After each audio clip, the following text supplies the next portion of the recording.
find out what the rule or statute is that governs that issue, apply the rule or the statute to that issue, and then conclude why you're entitled to relief.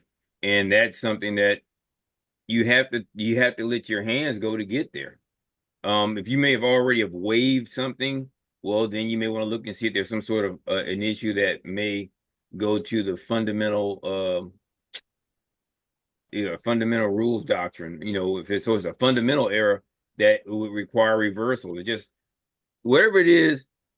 What do you say, David? You have to. The process is the process, and you can't be lazy in the process. Mike was a professional athlete, so he understands the process is the process.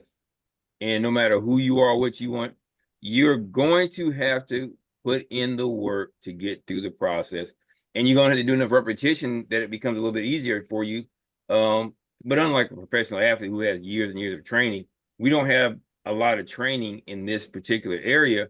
And you're only going to have a short amount of time in order to effect your case or what have you, or your opportunity in the courtroom. So you have to take full advantage of it. Otherwise, David, we can talk about it if you're there later on.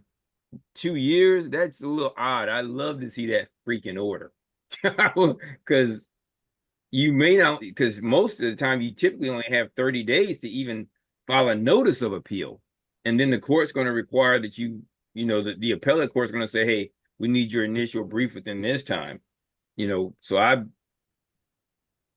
interested to see kind of what happened. And maybe you might have overlooked something, and you may have to just come back and address it that way. And again, I always recommend people get an attorney.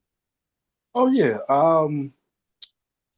I'll email everything. I'll email it over to you.